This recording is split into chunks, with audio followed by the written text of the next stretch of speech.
Units and measurements চ্যাপ্টারে আমরা আগের দিনে ফিজিক্যাল কোয়ান্টিটি কাকে বলে, ইউনিট কাকে বলে সেই সম্বন্ধে একটা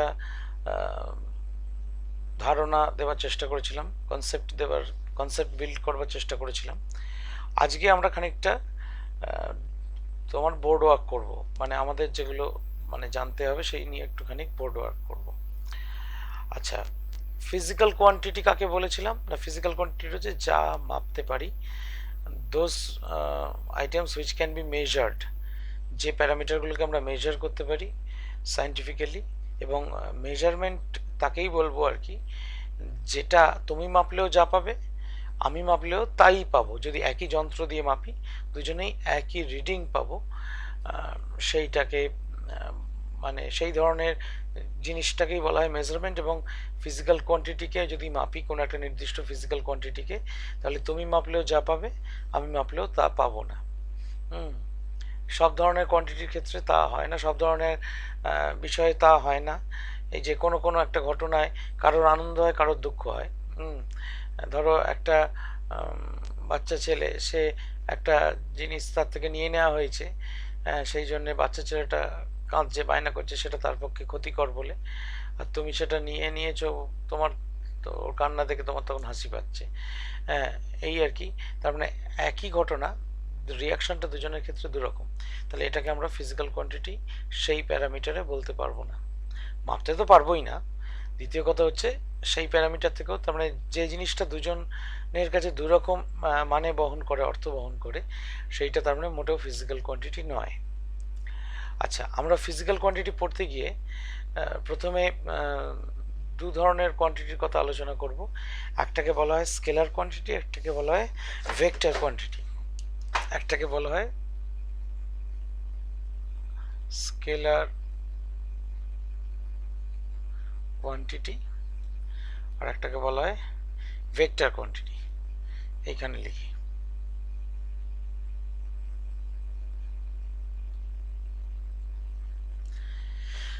স্কেলার কোয়ান্টিটি কি? স্কেলার কোয়ান্টিটি হচ্ছে যে কোয়ান্টিটিগুলোর ম্যাগনিটিউড আছে, ডিরেকশন আছে কি নেই আমরা মাথা দেব না আর কি, সহজ কথা বলতে গেলে। বা ডিরেকশন থাক বা না থাক, তাতে আমার এই কোয়ান্টিটি সম্বন্ধে আইডিয়া পেতে কিছু অসুবিধা হয় না।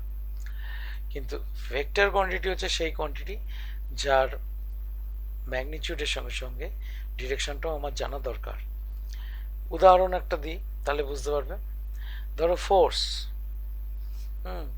ধরো তোমার দিকে যদি তুমি তুমি আমার সামনে দাঁড়িয়ে আছো, আমার দিকে চেয়ে দাঁড়িয়ে আছো, আমি যদি এইভাবে হাত চালাই তাহলে তোমার নাকে লাগবে।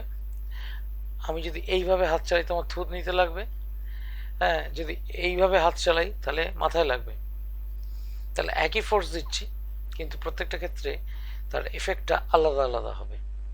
তাহলে এই ক্ষেত্রে ফোর্সটা হচ্ছে ভেক্টর কোয়ান্টিটি। কিন্তু ধরো, যেমন ধরো একটা লেন্থ, সেই লেন্থটা তুমি এইভাবে নাও, এইভাবে নাও বা এইভাবে নাও, যেভাবে খুশি নাও, সেই লেন্থটা কিন্তু ইরেসপেক্টিভ অফ অল ডিরেকশনস একই থাকবে। তাহলে লেন্থটা সেখানে একটা স্কেলার কোয়ান্টিটি। আবার ধরো কারোর বেলায় বলা হলো যে সে 10 কিলোমিটার/আওয়ার এই স্পিডে বা এই মানে মোটামুটি রেটে হাঁটছে, 10 কিলোমিটার/আওয়ার। তাহলে 1 ঘন্টা বাদে সে কোথায় কোথায় গেল আমরা কিছু ধারণা করতে পারবো না। কখন ধারণা করতে পারবো না? যদি জানি যে সে পূর্ব দিকে হাঁটছে তাহলে বুঝবো সে সিউড়ির কাছাকাছি পৌঁছে গেছে। আর যদি সে পশ্চিম দিকে হাঁটে তাহলে বুঝবো সে দুবরাজপুরের কাছাকাছি পৌঁছে গেছে 1 ঘন্টা বাদে। তার মানেটা দাঁড়াচ্ছে কি? তার মানেটা দাঁড়াচ্ছে হচ্ছে যে ভেক্টর কোয়ান্টিটির বেলায় আমাদের পুরোপুরি কোয়ান্টিটিটাকে জানার জন্য we required to know the direction as well. ম্যাগনিটিউডের সঙ্গে সঙ্গে ডিরেকশনটাও জানার আমাদের প্রয়োজন পড়ে। আর একটা কথা বইতে লেখা আছে, স্কেলার কোয়ান্টিটিকে সাধারণ অ্যালজেব্রা অনুযায়ী যোগ বিয়োগ করা যায়। 3 সেকেন্ডের সঙ্গে 5 সেকেন্ড যোগ করলে 8 সেকেন্ড হয়, তার জন্য কোনো ডিরেকশন জানার প্রয়োজন নেই। কিন্তু ভেক্টর কোয়ান্টিটির বেলায় আমরা কিন্তু ওইভাবে যোগ করতে পারবো না যেখানে আমাদের ডিরেকশনটা ম্যাটার করে। কিরকম না, ধরো কেউ হয়তো পূর্ব দিকে গেল 3 কিলোমিটার, তারপরে উত্তর দিকে বা নর্দার্ন ডিরেকশনে গেল 4 কিলোমিটার। এইবার আলটিমেটলি সে তাহলে যেখান থেকে যাত্রা শুরু করছিল সেখান থেকে সে কোথায় গিয়ে পৌঁছালো, সে সেখান থেকে যেখানে গিয়ে পৌঁছালো সেই ডিস্টেন্সটা মানে ইনিশিয়াল পজিশন থেকে নিশ্চয়ই 3+4 করলে 7 কিলোমিটার্স নয়। অর্থাৎ আমি কীরকম বলতে চাইছি, এইখান থেকে এইখানে ধরো, আচ্ছা আগে 4 কিলোমিটারটা এদিকে লিখি, এদিকে ধরো গেল 4 কিলোমিটার, এদিক থেকে এইদিকে গেল সে 3 কিলোমিটার। এবার আমি যদি এই ডিস্টেন্সটা চাই, তার মানে সে যাত্রা শুরু করছিল এইখান থেকে, সে আলটিমেটলি গিয়ে পৌঁছেছে এখানে, তাহলে আলটিমেটলি সে কতটা রাস্তা গেল, 4 কিলোমিটার হেঁটেছে, তারপর 3 কিলোমিটার হেঁটেছে, মোট ডিস্টেন্স ট্রাভার্সড হচ্ছে 7 কিলোমিটার, তাতে কোনো অসুবিধা নেই। কিন্তু তার ডিসপ্লেসমেন্ট কতটা, ডিসপ্লেসমেন্ট কাকে বলে, ডিসপ্লেসমেন্ট হচ্ছে কোনো একটা মুভিং বডি তার ইনিশিয়াল পজিশন আর ফাইনাল পজিশনের মধ্যে শর্টেস্ট যে ডিস্টেন্সটা, সেই ডিস্টেন্সটাই হচ্ছে তার ডিসপ্লেসমেন্ট। এবং সেই ডিসপ্লেসমেন্টের একটা ডিরেকশন থাকে, সেটা হচ্ছে from initial point to final point. তাহলে এখানে ডিসপ্লেসমেন্ট কত যদি বলতে হয়, তাহলে আমাকে এইটাকে বার করতে হবে। এইটা বার করবার নিয়ম জানো? হ্যাঁ স্যার জানি। কি করতে হবে, কি করতে হবে বলো? হ্যাঁ স্যার, ফোরটাকে একবার স্কোয়ার করতে হবে আর একবার থ্রিটাকে স্কোয়ার করতে হবে। ওইটাকে ওইটা যখন ভ্যালুটা বেরোবে, তা সেই সেই ভ্যালুটাকে আপনার মানে আপনার স্কোয়ার রুট করে দিতে হবে। এখানে বেরোচ্ছে আচ্ছা, 4 স্কোয়ার তুমি 60। বেশ, তুমি যেটা বললে সেটা আমি বলি। 4 স্কোয়ার করবো, 3 স্কোয়ার করবো, 4 স্কোয়ার করে 16 করবো, 3 স্কোয়ার করে 9 হলো। এইবার তুমি বলে তারপর তো স্কোয়ার রুট করে নেবো, তাহলে 16 square root 4, 3 square root 9 square root 3, তাহলে আমার লাভটা কি হলো? সে তার না 25 স্কোয়ার রুট। 25 পেলাম কি করে? 4 square plus 4 square plus 3 square, তার মানে 4 স্কোয়ারের সঙ্গে 3 স্কোয়ারটাকে যোগ করবো, তা সেটা কোথাও একবারও বললে না। তুমি বলেছো 4 স্কোয়ার করবো আর 3 স্কোয়ার করবো, তারপর স্কোয়ার রুট করবো, তাহলে তাদেরকে অ্যাড করতে হবে স্কোয়ার করবার পর, সেই কথাটা কিন্তু বললে না। তার মানে এটাকে কি থিওরেম বলে? Pythagoras theorem. পিথাগোরাস থিওরেমের বেলায় আমরা এটা একটা রাইট অ্যাঙ্গেল ট্রায়াঙ্গেল দেখতে পাচ্ছি, তার মানে তার দুটো সাইডের স্কোয়ার ইকুয়াল টু হাইপোটেনিউসের স্কোয়ার। তার মানে এইটা সাইডের স্কোয়ার প্লাস দিস সাইডের স্কোয়ার, এই দুটো সাইডের স্কোয়ারকে অ্যাড করব করে যদি আমি হাইপোটেনিউসটা পেতে দিতে চাই তার রুট করব। অর্থাৎ এই যদি আমার ট্রায়াঙ্গেল হয়, ধরো এ বি সি, তাহলে বিসি স্কোয়ার ইকুয়াল টু হবে A B square plus AC square. তাহলে এ বি মানে হচ্ছে 4, 4 স্কোয়ার প্লাস 3 স্কোয়ার মানে হচ্ছে 25, তাহলে বিসি হচ্ছে √25 মানে হচ্ছে 5, তাহলে আমার বিসি বেরোলো 5 কিলোমিটার, তাই তো? হ্যাঁ না? হ্যাঁ স্যার। যারা বুঝতে পারোনি তারা একটু বলো পরিষ্কার করে যে স্যার আমরা এটি নিয়মটা জানি না।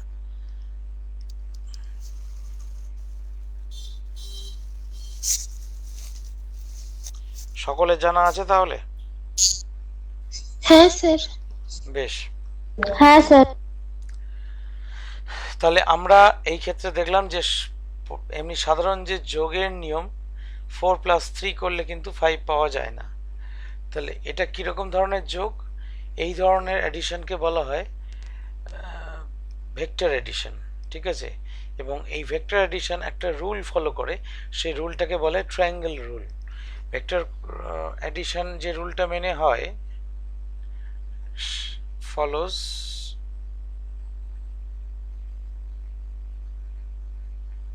triangle rule। এই ট্রায়াঙ্গেল রুলটা ফলো করে। ট্রায়াঙ্গেল রুলটা কি আমার আর জানার দরকার নেই, এইটুকু জানলেই চলবে আপাতত। এরপর যখন আর একটু পড়বো তখন আসবে সেটা। তাহলে স্কেলার কোয়ান্টিটি, ভেক্টর কোয়ান্টিটি কি বোঝা গেছে? স্কেলার কোয়ান্টিটি কেবলমাত্র ম্যাগনিটিউড আছে, ভেক্টর কোয়ান্টিটি ম্যাগনিটিউডের সঙ্গে সঙ্গে ডিরেকশনটাও আমাদের জানতে হয় পুরোটা জানার জন্য কোয়ান্টিটিটা। স্কেলার কোয়ান্টিটি এমনি সাধারণ অ্যালজেব্রাইক মেথডে অ্যাডিশন সাবট্রাকশন করা যায়, কিন্তু ভেক্টর কিন্তু সেইভাবে করা যায় না। ভেক্টরকে অ্যাড করতে গেলে we require triangle rule, it follows triangle rule of vector addition. Examples দেখবে আছে বইতে অনেক। এইবার আমরা যেটায় আসব সেটা হচ্ছে নেক্সট টপিক আমাদের, সেটা হচ্ছে ইউনিটস। ইউনিট কাকে বলে? কোনো একটা কোয়ান্টিটিকে মেজার করতে গেলে যে স্ট্যান্ডার্ড পরিমাণটাকে আমরা মাপকাঠি করি, মানে যেটাকে ভিত্তি করে আমরা কোনো একটা জিনিস মেজার করি, সেটাই হচ্ছে আমাদের ইউনিট। এবং আমি আগের দিন সেই তোমাদের ফুল গাছ পোঁতার উদাহরণ দিয়ে বুঝিয়েছিলাম যে একটা এই লাঠি নিয়েছি, এখানে একটা ফুল গাছ পুঁতেছি, তারপরে আবার এখানে এক লাঠি সমান গ্যাপ নিয়েছি, আবার এখানে ফুল গাছ পুঁতেছি, তার মানে এইটা হচ্ছে আমার তার মানে সেক্ষেত্রে ইউনিট। তা আমরা স্ট্যান্ডার্ড ইউনিট তৈরি করবার ক্ষেত্রে আমরা প্রথমেই যে জিনিসটা জানবো সেটা হচ্ছে ইউনিট দু ধরনের হয়, একটাকে বলা হয় ফান্ডামেন্টাল ইউনিট আর একটাকে বলা হয় ডিরাইভড ইউনিট। ফান্ডামেন্টাল ইউনিট কি? যে ইউনিটগুলো অন্য কোনো ইউনিট থেকে তৈরি করা যায় না, যেমন ধরো unit of length, unit of mass, unit of time, এগুলো অন্য কোনো ইউনিট থেকে তৈরি করা যায় না। ফান্ডামেন্টাল ইউনিট মোটামুটি এই তিন রকম বলেই আগেকার দিনে ধরে নেওয়া হয়েছিল, এবং সেই ধরে নেওয়ার থেকে অনেক দিন অসুবিধা হয়নি কোনো, এইভাবেই চলছিল। এই তিনটে, unit of length, unit of mass, unit of time, এইগুলো। এছাড়া আর যে ইউনিটগুলো আমরা ইউজ করি সেগুলো এই ফান্ডামেন্টাল ইউনিটটাকেই কিন্তু এদিক ওদিক করে তৈরি করা হয়, এদেরকে বলা হয় ডিরাইভড ইউনিট। ডিরাইভ করা মানে হচ্ছে নতুন করে তৈরি করা। যেমন ধরো ইউনিট অফ ভেলোসিটি বা স্পিড কি না, kilometre per hour, metre per second. তাহলে মিটার পার সেকেন্ড বলছো মানে unit of length by unit of time, দেখো সেই লেন্থ আর টাইমই আসছে। আচ্ছা, তারপরে ধরো ইউনিট অফ ভলিউম, ভলিউমের ইউনিট কিতে হয় না length into length into length, লেন্থকে তিনবার গুণ করলে আমরা ভলিউমের ইউনিট পাই। যেমন ধরো centimetre cube, centimetre into centimetre into centimetre মানে কিউবিক সেন্টিমিটার, সেটাকে সেন্টিমিটার কিউবও বলা হয়। এইভাবে আমরা কি পাই না, এটা হচ্ছে ডিরাইভড ইউনিট। এরিয়ার ইউনিট মিটার স্কোয়ার বা square metre, metre into metre, তার মানে unit of length into unit of length. এইরকমভাবে অনেক ইউনিটই দেখবো আমরা, এই যে তিনটি আমাদের ফান্ডামেন্টাল ইউনিট সেইগুলোকে বিভিন্নভাবে কম্বাইন করে বা স্কোয়ার করে ইত্যাদি করে আমরা পেয়ে যাচ্ছি কি না, আমরা পেয়ে যাচ্ছি হচ্ছে নতুন ইউনিট, সেগুলোকে বলবো ডিরাইভড ইউনিট। তো যাই হোক, ডিরাইভড ইউনিট বুঝে গেলাম।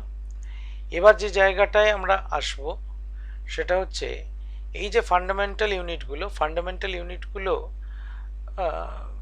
কতটা পরিমাণকে আমরা ফান্ডামেন্টাল ইউনিট বলবো, সেইটা স্ট্যান্ডার্ড কত হবে, এমন একটা স্ট্যান্ডার্ড নিতে হবে যেটা আমি যেমন জানবো পৃথিবী শুদ্ধ লোক সেটাই জানবে, না হলে আমি কাউকে কিছু বোঝাতে পারবো না।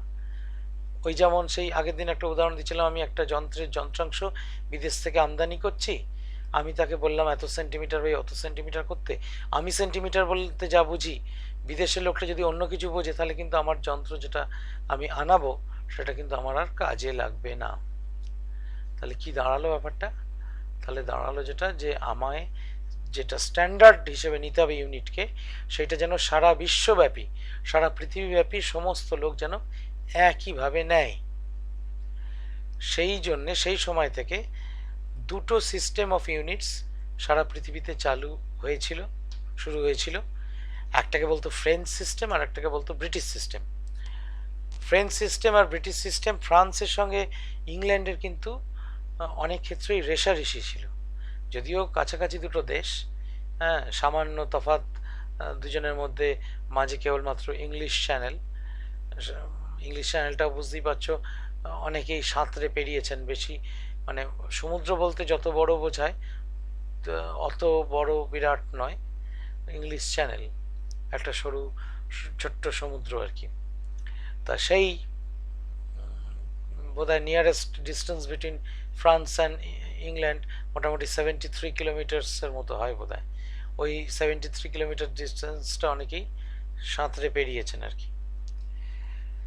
তো যাই হোক, যে জায়গাটায় বলার সেটা হচ্ছে এই ফ্রেঞ্চ সিস্টেম আর ব্রিটিশ সিস্টেমের মধ্যে প্রধান যে জায়গাটা আর কি, ফান্ডামেন্টাল ইউনিটগুলো কিভাবে ওনারা নিয়েছিলেন সেটা একটু আগে আমরা দেখে নিই।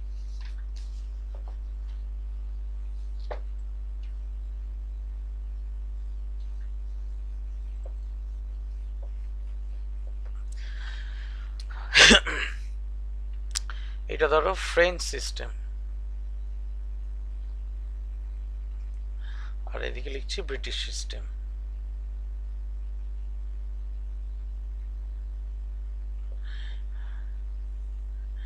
এদিকে লিখছি লেন্থ, এখানে লিখছি মাস, এখানে লিখছি টাইম।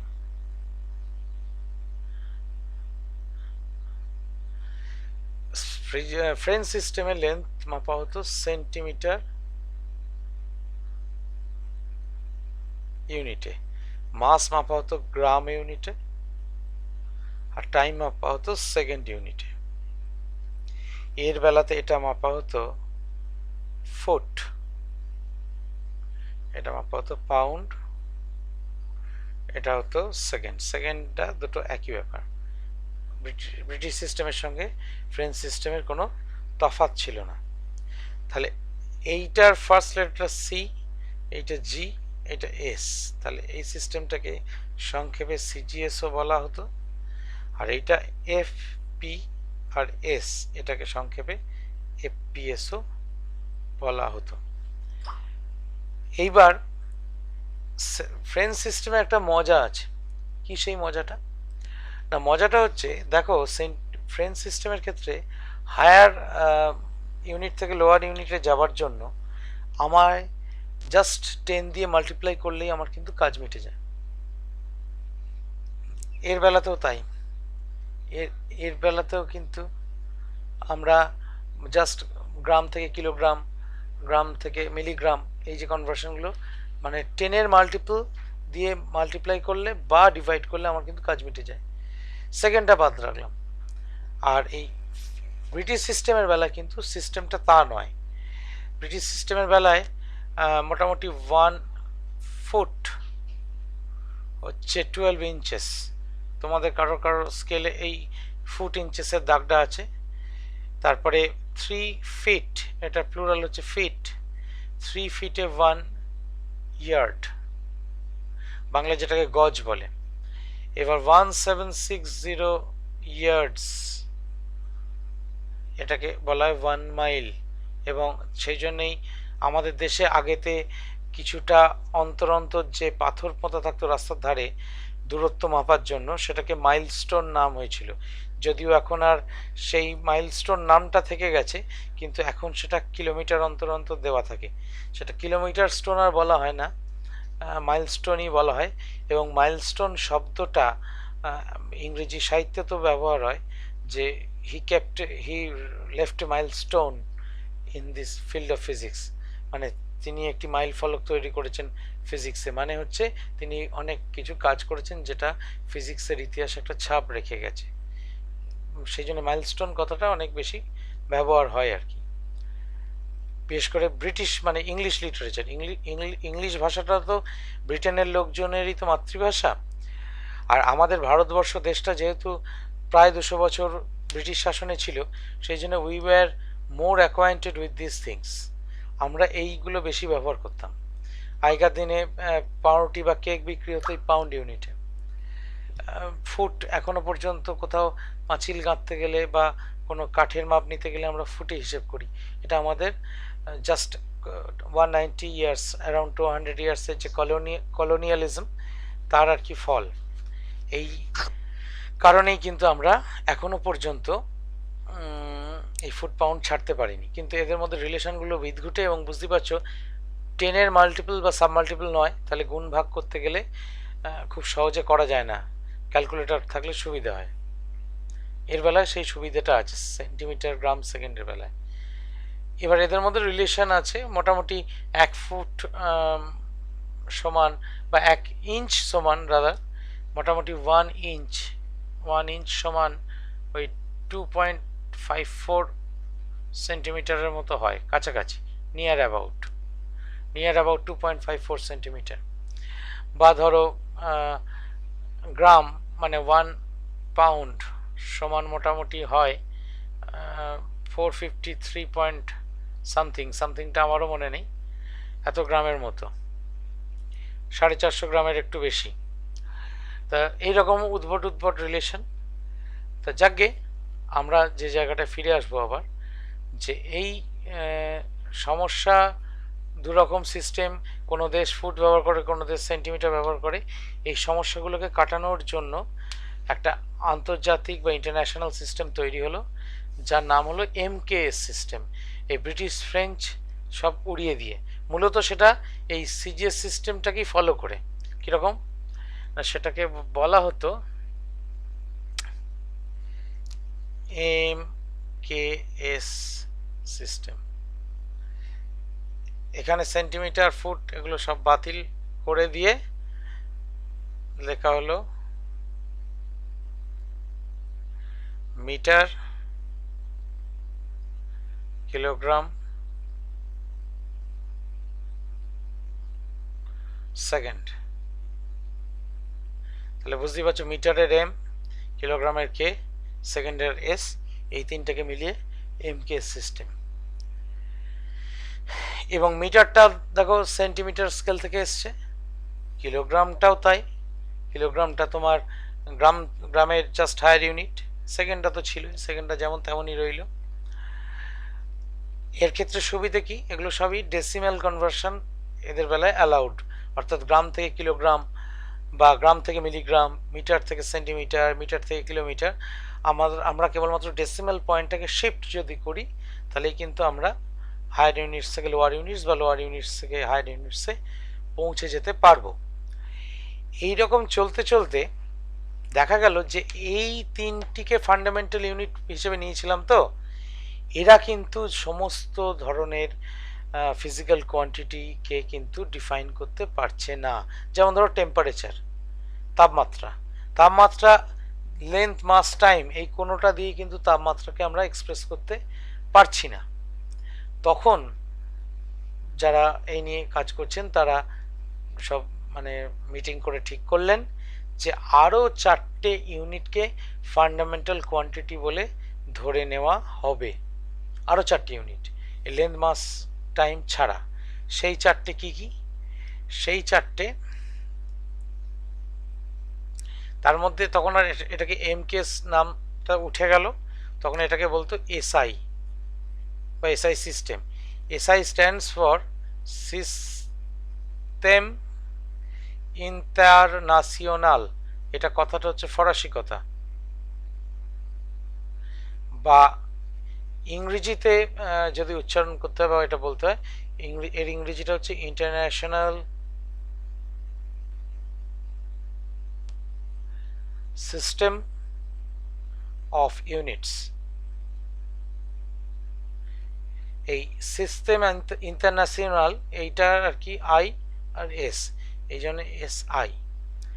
তা এরা কি করলো, এরা বললাম আরো 4টে নতুন ইউনিট জোগাড় করলো, যেগুলোকে ফান্ডামেন্টাল ইউনিটের মর্যাদা দিল।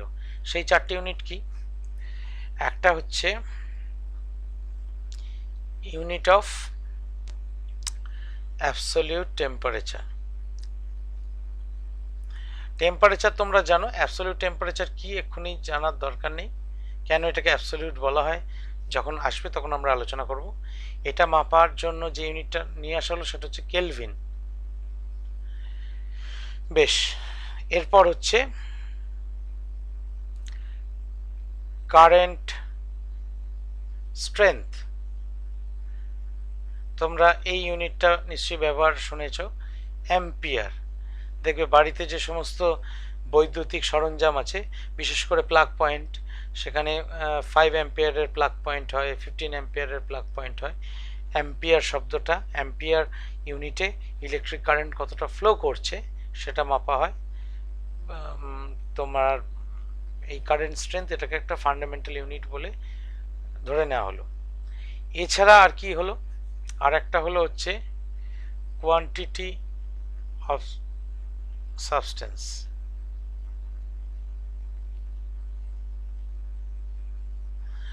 কোয়ান্টিটি অফ সাবস্টেন্স সেটাকে নাম দেওয়া হলো মোল। আর একটা হচ্ছে ইন্টেন্সিটি অফ ইলুমিনেশন, সেটার নাম দেওয়া হলো ক্যান্ডেলা। এক এক করে আসবো। আচ্ছা, মিটারকে ছোট হাতের এম দিয়ে লেখা হতো, কিলোগ্রামকে ছোট হাতের কে, ছোট হাতের জি, সেকেন্ড হচ্ছে ছোট হাতের এস।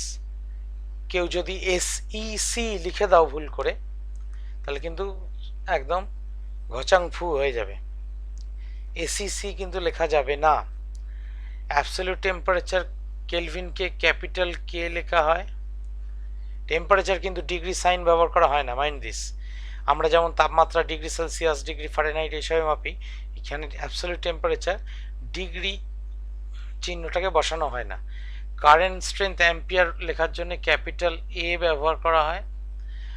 মোল MOL ছোট হাতে, ইটা বাদ। আর ইন্টেন্সিটি অফ ইলুমিনেশন হচ্ছে CD, ক্যান্ডেলা। এইগুলো তো মোটামুটি ধরো জানি, তবু একবার রিপিট করি। যে কথাটা প্রথমে আজকে আলোচনার শুরুতে বললে তোমরা, যে কতটা লেন্থকে আমরা 1 মিটার বলবো, সেটা কে তার হিসেব রাখবে।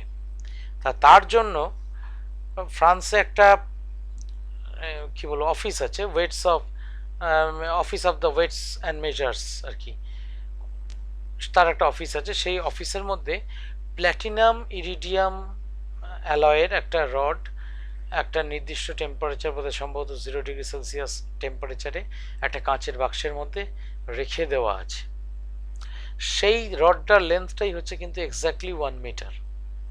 এবং পৃথিবীতে যত স্কেল তৈরি করা হয় তারা ওই স্কেলটা 1 মিটার ধরে নিয়ে নিজেদের স্কেল তৈরি করে, ওইটা তার মানে স্ট্যান্ডার্ড। এইবার ওই যে স্কেলটা তৈরি হয়েছে, যেটা প্ল্যাটিনাম ইরিডিয়াম দণ্ড, এবার প্রশ্ন করতে পারতে যে এত মেটাল থাকতে ভাই প্ল্যাটিনাম ইরিডিয়াম না। মজাটা হচ্ছে প্ল্যাটিনাম ইরিডিয়াম অ্যালয়টা দুটো কারণে ব্যবহার করা হয়। প্ল্যাটিনাম ইরিডিয়াম অ্যালয়ের একটা প্রপার্টি হচ্ছে এরা কিন্তু মানে অক্সিজেনের সঙ্গে রিয়াক্ট করে না, মানে করে না বললেই চলে।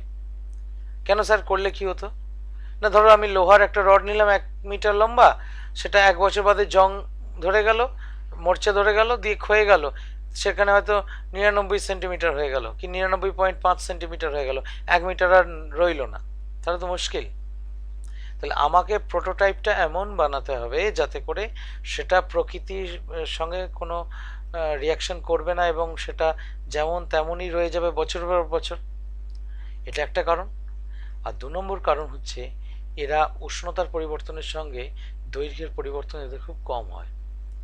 অর্থাৎ যে কোনো জিনিসকেই তো গরম করলে সেটা লেন্থে বাড়ে বা আয়তনে বাড়ে, ভলিউমে বাড়ে, কিন্তু এই প্ল্যাটিনাম ইরিডিয়াম রড সবই বাড়ে, কিন্তু এটা খুব সামান্য বাড়ে। তার ফলে কি দাঁড়ায়, তাহলে প্ল্যাটিনাম ইরিডিয়ামটাকে আমরা স্ট্যান্ডার্ড করেছি এবং সেটা রাখা আছে ওই এতে, ওই ফ্রান্সের অফিসে। বর্তমানে অবশ্য লেন্থের ইউনিটকে অন্যভাবে ডিফাইন করা হয়, সেটা আমরা আপাতত মানে বলছি না। কিলোগ্রাম, সেটাও একটা ওই রকম অফিসে একটা কোথাও রাখা আছে, যে একটা নির্দিষ্ট অ্যামাউন্টের একটা বাটখারা, যে বাটখারাটা একটা নির্দিষ্ট টেম্পারেচারে রাখা আছে এবং যে বাটখারাটা মানে একদম সিল্ড স্পেসে রাখা আছে, যেখানে তোমার কোনো বাইরের বাতাসের আনাগোনা হবে না। যদি বাইরের বাতাস ঢোকে তাহলে অক্সাইড ফর্মেশন হয়ে যেতে পারে, তাহলে তার ওজন বেড়েও যেতে পারে, কমেও যেতে পারে, কোনো রাসায়নিক বিক্রিয়া যদি যাতে না হয়। সেই জন্য এই কিলোগ্রাম যে বাটখারা প্রোটোটাইপ, সেটা ওই অফিসে রাখা আছে। সেকেন্ড, সেকেন্ড মাপার জন্য একটা বিশেষ ধরনের ঘড়ি আছে যেটাকে সিজিএম ক্লক বলা হয়। সেই সিজিএম ক্লক মোটামুটি মানে সেটা দিয়েও স্ট্যান্ডার্ড টাইম মাপা যায়। আর এছাড়া আরেকভাবেও ডিফাইন করা যায় সেকেন্ডকে, অর্থাৎ লাইটের যে স্পিড সেটা হচ্ছে শূন্য মাধ্যমে লাইটের স্পিডটা হচ্ছে কনস্ট্যান্ট। তাহলে লাইটের স্পিডটা বদলায় না, মানে ইন ফ্রি স্পেস। তাহলে ফ্রি স্পেসে যদি লাইটের স্পিড না বদলায়, তাহলে লাইটের স্পিড সেই লাইটের স্পিডটা, ধরো সাপোজ লাইটের স্পিড হচ্ছে মোটামুটি 3 লাখ কিলোমিটার পার সেকেন্ড, তাহলে 3 লাখ কিলোমিটার যায় 1 সেকেন্ডে। বা ঘুরিয়ে বলতে গেলে আলো ওই 3 লাখ কিলোমিটার ডিস্টেন্স যে টাইমের মধ্যে যায় সেটাই হচ্ছে ইউনিট টাইম। এইভাবে কিন্তু ইউনিট টাইম আমরা ডিফাইন করতে পারি। অ্যাবসলিউট টেম্পারেচার হচ্ছে এই যে কেলভিন স্কেলটা মূলত সেলসিয়াস স্কেলের মতোই আর কি। মানে ওয়াটারের freezing point, normal freezing point মানে 0 ডিগ্রি সেলসিয়াসটাকে 273 কেলভিন ধরা হয়। আর তোমার অর্থাৎ আমার কাছে এই কেলভিন স্কেলের রিলেশনটা বলছি, 0 ডিগ্রি সেলসিয়াসটাকে আমরা 273 কেলভিন ধরবো, আর 100 ডিগ্রি সেলসিয়াস অর্থাৎ যেটা ওয়াটারের boiling point, normal boiling point, সেটাকে 373 কেলভিন ধরবো। তাহলে বুঝতেই পারছো এই 273 থেকে 373 সেটা 100 ডিভিশন মানে বাড়লো। তার মানে সেলসিয়াস স্কেলের 1 ডিগ্রি সেলসিয়াস ইনক্রিজ বলতে যা বোঝায়, কেলভিন স্কেলেও 1 কেলভিন বলতে তাই বোঝায়। কেন এরকম স্কেল তৈরি হলো সেটা আমরা ক্লাস 10-এ শিখব। কারেন্ট স্ট্রেংথ অ্যাম্পিয়ার, এটাও মূলত ক্লাস 10-এর বিষয়। এটা দিয়ে আমরা কারেন্ট ফ্লো মাপতে পারি, কতটা কারেন্ট ফ্লো করলে তাকে 1 অ্যাম্পিয়ার বলবো। তার কিছু প্যারামিটার্স আছে, সেই প্যারামিটার্স অনুযায়ী অ্যাম্পিয়ারকে ডিফাইন করা যায় আর কি। কেমিক্যাল সিস্টেমে অ্যাম্পিয়ারকে একভাবে ডিফাইন করা হয়, আবার ফিজিক্সের দিক থেকে অ্যাম্পিয়ারকে আরেক রকমভাবে ডিফাইন করা যায়। ফিজিক্সের যে ডেফিনেশনটা অ্যাম্পিয়ারে ব্যবহার করা হয় সেটা অবশ্য 12 ক্লাসে ফিজিক্স পড়লে তবেই শিখতে পারবে। কেমিস্ট্রিটা 11 ক্লাসে বোধহয় আছে সম্ভবত। বেশ, কোয়ান্টিটি অফ সাবস্টেন্স। এইখানে আমি একটা প্রশ্ন করি, কোয়ান্টিটি অফ সাবস্টেন্স মানে একটা পদার্থ তার পরিমাণ, সেটা লিখেছি mole. Now what is this? এই মাস কাকে বলে? মাসও তো হচ্ছে কতটা ম্যাটার আছে কোনো একটা বডির মধ্যে, সেটাই তো তার মাস। তাহলে কোয়ান্টিটি অফ সাবস্টেন্স আর মাস এরা একই রকম জিনিস না? সো হোয়াই মোল? তাই না? ব্যাপার হচ্ছে যে কোয়ান্টিটি অফ সাবস্টেন্স এখানে যে লিখেছি, এটা এক্সাক্টলি যদি লিখতে হয় তাহলে এখানে লেখা উচিত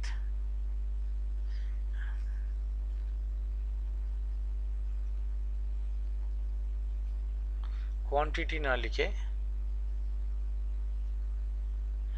নাম্বার। সেটা আবার কি স্যার? এই মোল ইউনিটটা জেনারেলি ব্যবহার করা হয় সংখ্যা বোঝানোর জন্য, নাম্বার বোঝানোর জন্য। ধরা যাক আমি একটা উদাহরণ দিই, আমরা 1 মোল মানে 1 মোল একটা বিরাট সংখ্যা, ঠিক আছে? সেই বিরাট সংখ্যাটা কতটা না এরকম, 1 মোল হচ্ছে 6.022 into 10 to the power 23। 10 to the power 23 মানে একের পিঠে 23টা শূন্য। তাহলে বুঝতে পারছো বিরাট একটা সংখ্যা, এই সংখ্যাটা বোঝানোর জন্য আমরা মোল ইউনিটটা ব্যবহার করি। এত বড় সংখ্যা আমাদের বাস্তবে কি কাজে লাগে? বাস্তবে কোনো কাজে লাগে না। কোথায় কাজে লাগে না, অণু পরমাণুর যে গণনা করা হয়, অর্থাৎ অ্যাটমস মলিকিউলসের যে গণনা করা হয়, সেইখানে কিন্তু আমরা মোল ইউনিটটা আমরা ইউজ করি নাম্বার অফ মলিকিউলস কতগুলো আছে গুনবার জন্য। এবং তোমরা পরবর্তীকালে অ্যাভোগাড্রোস ল পড়বে, এবং অ্যাভোগাড্রোস লয়ে দেখবে যে সেখানে বলা আছে যে ধরো 16 গ্রাম অক্সিজেন গ্যাস মানে নর্মাল টেম্পারেচার প্রেসারে যদি রাখা হয় 16 গ্রাম, 16 গ্রাম বলবো না, আচ্ছা 16 গ্রামই বললাম, 16 গ্রাম অক্সিজেন গ্যাস যদি নর্মাল টেম্পারেচার এবং প্রেসারে রাখা হয়, তাইতে যতগুলো অক্সিজেন অ্যাটম থাকবে 1 গ্রাম হাইড্রোজেন গ্যাস ওই নর্মাল টেম্পারেচার প্রেসারে যদি রাখি একই সংখ্যক ওই কি বলে কি থাকবে না অ্যাটমস থাকবে, এবং সেই নাম্বার অফ অ্যাটমসটা 1 মোল হবে।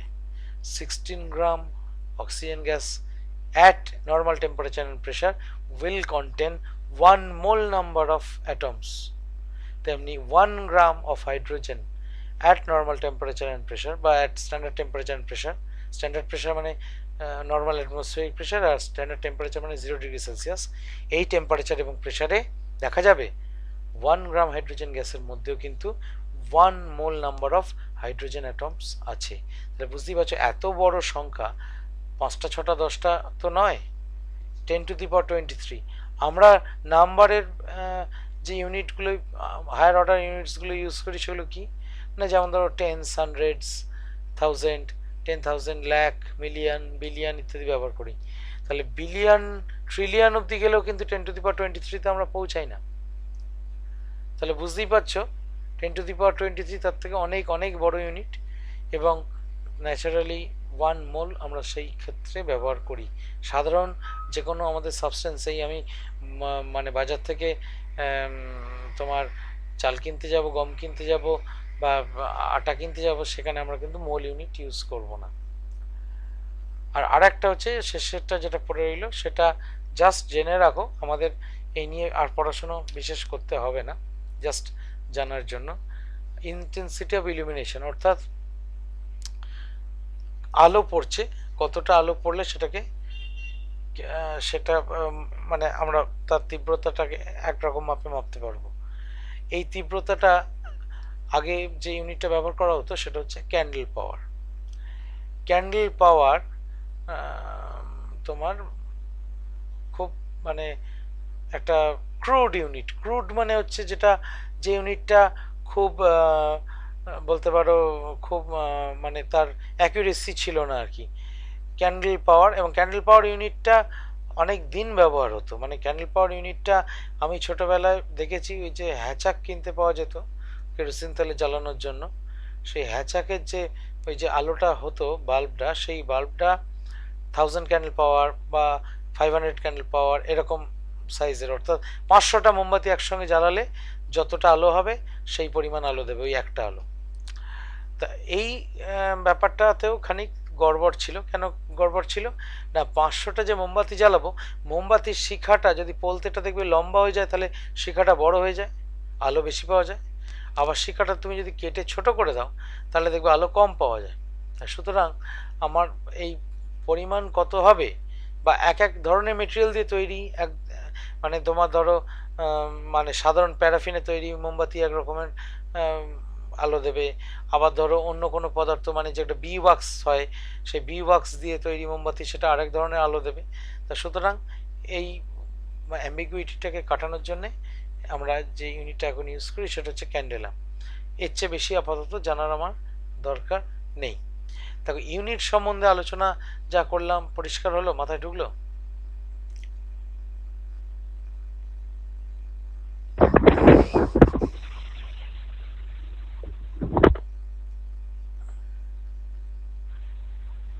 হ্যাঁ স্যার। হ্যাঁ স্যার। আচ্ছা, আমরা আজকে এরপর আর একটা বিষয় পড়ে নিয়ে শেষ করব, সেটা হচ্ছে prefix and suffix. Prefix and suffix বললাম বটে, কিন্তু সাফিক্স কিছু দেব না, প্রিফিক্স ইউজ করব কিভাবে সেটা একটু দেখে নিই। এবং এই প্রিফিক্স বা এই প্রিফিক্স যেগুলো ইউজ করব সেগুলো সমস্ত ইউনিটেরই আগে বা হ্যাঁ আগেই, পরে নয়, আগে বসানো যায়, মানে কোনো অসুবিধে নেই। প্রয়োজন যদি পড়ে আমরা বসাতেই পারি, আমাদের প্রয়োজনের উপর নির্ভর করছে।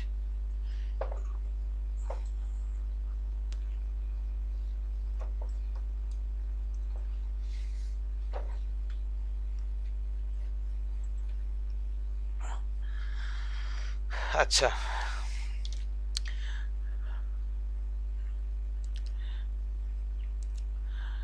যেমন ধরো একদম প্রথমে 10⁻0, এরপর আমি যদি এদিকে 10 মানে এখান থেকে 3 অ্যাড করি 10⁻3 হয়, আরও যদি 3 অ্যাড করি তাহলে 10⁻6 হয়, আরও যদি 3 অ্যাড করি 10⁻9 হয়, আরও যদি 3 অ্যাড করি 10⁻12 হয়। এই অবধি থাক, আরও হয়, আমি লিখছি না, মানে আরও 3 মানে 15, 10⁻15, 10⁻18, এগুলো সব নাম আছে। এই নামগুলো আমাদের দরকার পড়ে না, তো আমরা মনে রাখার দরকারও নেই। এবার এদিকে আমি তার মানে এখানে +3 করতে করতে গেলাম, এইদিকে -3 মানে 10⁻3, 10⁻6, 10⁻9, 10⁻12, আমাদের 10⁻15টা দরকার পড়ে, সেই জন্য লিখে রাখছি। 10⁻3 মানে কি 1/10⁻3, এটা এই 10⁻6 মানে কি 1/10⁻6, এগুলো নিশ্চয়ই সকলে জানা আছে। তা এইবার আমি সাফিক্সগুলোর নাম লিখছি। সাফিক্স 10⁻3 কে বলা হয় কিলো, এটাকে বলা হয় মেগা, এটাকে বলা হয় গিগা, এটাকে বলা হয় টেরা, এইটাকে বলা হয় মিলি, এটাকে বলা হয় মাইক্রো, এটাকে বলা হয় ন্যানো, এটাকে বলা হয় পিকো, ক্যাপিটাল বলা হয় লেখা হয়, এইটা ক্যাপিটাল জি দিয়ে লেখা হয়, এটা ক্যাপিটাল এম দিয়ে লেখা হয়, এটা ছোট হাতের কে দিয়ে লেখা হয়, এটা স্মল এম, এটা এইরকম একটা চিহ্ন। ইউ, বাঁদিকে ঠ্যাংটা একটু লম্বা, এটা ছোট হাতের এন, এটা ছোট হাতের পি, এটা ছোট হাতের এফ। এইবার তুমি যদি মিটারের সঙ্গে যদি লাগাও তাহলে কিলোমিটার, এটা তো খুবই কমন। এটার সঙ্গে যদি লাগাও মিলিমিটার, তার মানে দেখো 10⁻³ মিটারে 1 মিলিমিটার। তার মানে আমরা এইটা যদি বেস ইউনিট যদি মিটার নিই, মিটারের সিম্বল কি ছোট হাতের এম, তাহলে এর বেলায় এটা কি হবে কে এম, এর বেলায় কি হবে তাহলে এম এম, এর বেলায় কি হবে জি এম, এর বেলায় কি হবে টি এম, এর বেলায় মিলিমিটার, এর বেলায় লিখব এম এম, এটা তো আমরা জানি লিখি। এটা হচ্ছে মাইক্রোমিটার, বা এর আরেকটা নাম হচ্ছে মাইক্রন, এটা হচ্ছে ন্যানোমিটার এন এম, এটা হচ্ছে P M picometre, F M femtometre. ঠিক আছে, বিশেষ করে ব্যাকটেরিয়া বা বিভিন্ন সেল কোষ যখন পড়বে সেগুলোর বেলায় তার যে সাইজ দেখবে সব মাইক্রোমিটার অর্ডারের হয়। আমরা যখন অ্যাটমের সাইজ বা অ্যাটমের মধ্যে যে নিউক্লিয়াস আছে তার সাইজ নিয়ে যখন পড়াশোনা করব, তার সাইজ হচ্ছে ফেমটোমিটার অর্ডারে। ঠিক আছে, আমি এই উদাহরণ দিলাম। এইবার এইটা মিটারের ক্ষেত্রে এই রকম হবে, তুমি মিটারের জায়গায় কিলোগ্রাম মানে গ্রাম বসাতে পারো, সেকেন্ড বসাতে পারো, মিলি সেকেন্ড, মাইক্রো সেকেন্ড, এই টার্মগুলো তো ব্যবহার হয় না তা নয়। হ্যাঁ, কিলো সেকেন্ড বলে না কেউ, যদিও আমরা আওয়ার মিনিটে নিয়ে যেতে বেশি পছন্দ করি, কিন্তু নিয়ে গেলেও অসুবিধে কিছু নেই। এই তাহলে আমরা এইগুলোকে যখন জুড়ে দেব অটোমেটিক্যালি, তার মানে আমার ওই একের পিঠে অনেকগুলো শূন্য বসাতে হবে না। ধরো আমার একটা রেজাল্ট এলো 10000, বা ধরো এইটা করলাম, ধরো 1 2 3 4 5 6 7 8 9 গ্রাম, এত গ্রাম হলো। তাহলে আমরা এটাকে 1 2 3 4 5 6.789 কিলোগ্রাম লিখতে পারি, বা ধরো 1 2 3.456 789 এটাকে মেগাগ্রাম লিখতে পারি। মেগাগ্রাম মিডিয়াগ্রাম বলে একটা টার্ম আছে, এটা কিন্তু সেটা নয়, সেটা 100 কেজিতে 1 মিডিয়াগ্রাম হয়। 1000 কেজিতে আমরা যেটাকে বলি সেটাকে এক টন বলে, মানে এই এমজি মেগাগ্রাম আসলে কিন্তু টন, টনটা সম্বন্ধে আমরা পরিচিত, টনটা কমন নেম। তাহলে তুমি বলবে যে স্যার তাতে আমার লাভ কি হচ্ছে, আমার তো এই এতগুলো ডিজিটই বারবার লিখতে হচ্ছে, তাই তো? আমার এটা কিলোগ্রামেই লিখি, কিলোগ্রামেই লিখি, মেগাগ্রামে লিখি, যাতে লিখি, আমার এই এতগুলো ডিজিটই যখন লিখতে হচ্ছে, আমার তার মানে লাভ কি হচ্ছে? লাভ এইটা হচ্ছে, যখন আমি গ্রাম এককে নিচ্ছি, গ্রাম এককে মাপছি, হ্যাঁ, তার মানে আমার মানে সমস্ত ডিজিটগুলো অ্যাকুরেটলি আমার দরকার বলেই গ্রাম ইউনিটে মেপেছি। কিলোগ্রাম ইউনিটে যখন মাপবো, আমি ধরো একটা ডিজিট মুছে দিলাম, আমার দরকার নেই অত অ্যাকুরেসি, মানে যেখানে 1,23,456 কেজি, 456 কেজি, সেখানে 0.78 এই গ্রামটা আমার যদি হিসেবের বাইরেও চলে যায়, 1,23,456 কেজি ওজনের একটা জিনিসের ক্ষেত্রে আমার কিন্তু ওজনের বিশেষ মানে তারতম্য হবে না। বা 123 মেগাগ্রাম ওজনের ক্ষেত্রে আমি যদি এই অংশটাকে যদি বাদও দিয়ে দিই, মানে 123 মেগাগ্রাম ওজন করছি, তার মানে আমার ডান পাশের অংশটা আমার কাছে খুব সিগনিফিকেন্ট নয়।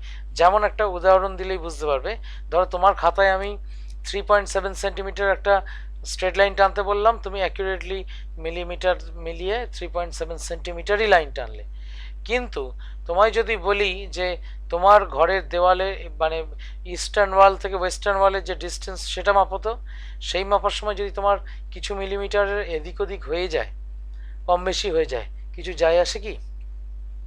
যায় আসে না। সুতরাং আমরা যত মেজারমেন্টের সাইজটা বাড়াবো, তত কিন্তু আমাদের মানে অত লোয়ার ইউনিটে অ্যাকুরেসি আমাদের প্রয়োজন পড়ে না। আমরা যখন ধরো কি বলবো, ওষুধ ওষুধ যখন তৈরি হয়, মিলিগ্রাম, এত মিলিগ্রাম এই কম্পাউন্ড দিতে হবে, অত মিলিগ্রাম ওই কম্পাউন্ড দিতে হবে, ওরা একদম অ্যাকুরেটলি মেপে মেপে দেয়, বা যন্ত্র আছে, সেই যন্ত্রর কাজই হচ্ছে ওই পরিমাণ অ্যামাউন্টকে নির্দিষ্ট করে দেওয়া। কিন্তু যখন তুমি বাজারে যখন চাল কিনতে যাও, সেইখানে ধরো তুমি বললে আমায় 5 কিলো চাল দিন, সেই 5 কিলো চালেতে তোমার 5 কিলো চাল হলো না 5 কিলো 25 মিলিগ্রাম হলো, সেটা আমরা কেউ মিলিয়ে দেখি না, অর্থাৎ তখন 25 মিলিগ্রামটা ওই 5 কিলোর কাছে ইনসিগনিফিকেন্ট হয়ে যায়, তাই তো? তো সেই জন্যে আমরা মানে তোমার, আমার যত আমি এটাকে হায়ার অর্ডারে নিয়ে যেতে পারবো, তত তোমার পরের অংশগুলো আমি ধরো পয়েন্টের পরে একটা ঘর করে রাখলাম, একবারে সব না উড়িয়ে দিয়ে একটা করে ধরো রাখলাম, একটা রাখলাম, বাদ বাকিগুলো রাখলাম না, তাহলে আমায় লিখতে হচ্ছে কম। বুঝতে পারা যাচ্ছে? হ্যাঁ স্যার। বেশ, আজকে এই অবধি হ্যাঁ থাক। স্যার।